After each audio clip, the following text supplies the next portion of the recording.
Shalom, selamat pagi Bapak Ibu Saudara-saudari yang terkasih di dalam Tuhan. Kita bersyukur Gema Kabar Baik kembali menyapa kita hari ini, Senin 13 Oktober 2025.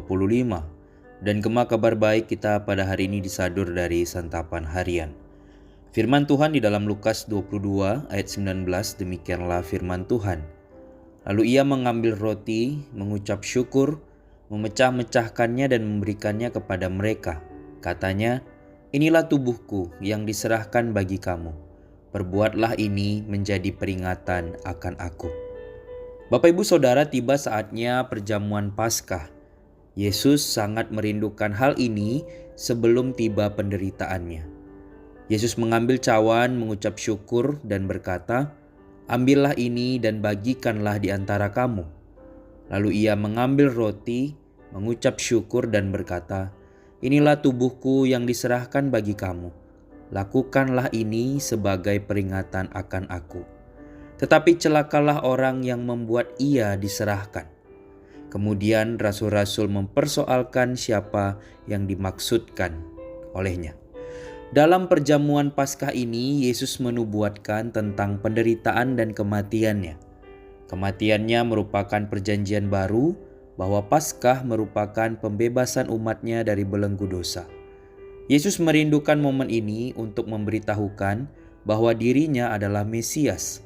Darahnya tertumpah dari tubuh yang dikurbankan. Nubuat ini digenapi melalui penderitaan dan kematian Yesus di kayu salib. Meskipun hal ini akan terjadi, Yesus tidak menghendaki ada di antara para rasul yang menyerahkan dirinya untuk disalib. Bahkan Yesus mencela rasul tersebut. Di sini Yesus menubuatkan bahwa pengkhianatan akan terjadi melalui salah seorang rasul yang duduk bersamanya. Nubuat itu membuat rasul-rasul saling bertanya, siapa yang akan melakukan hal tersebut? Bapak Ibu Saudara, bagi kita pada masa kini, kita juga mendapat perintah untuk melakukan perjamuan Paskah.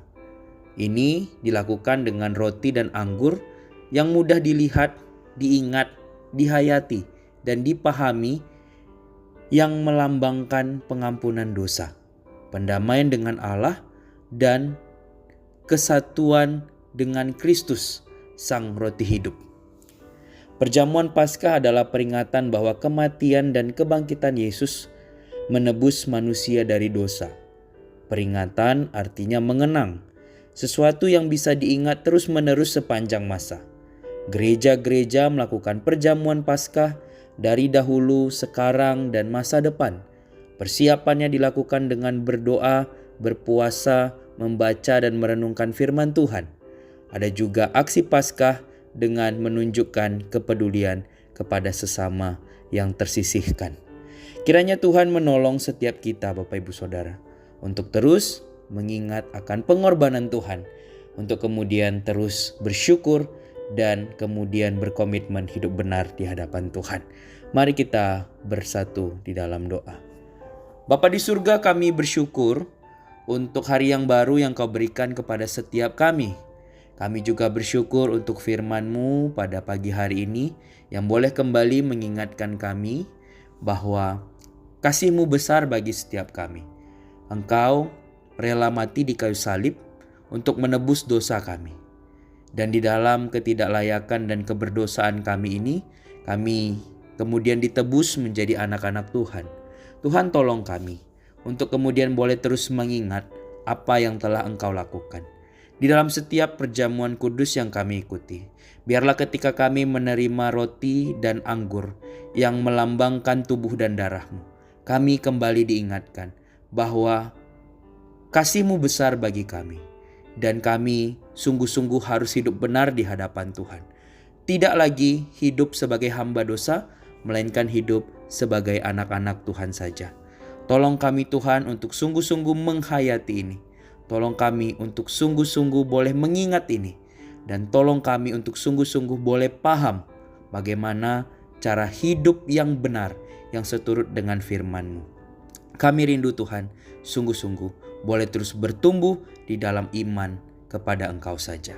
Menyerahkan kegiatan kami sepanjang hari ini, Kau pimpin dan berkati.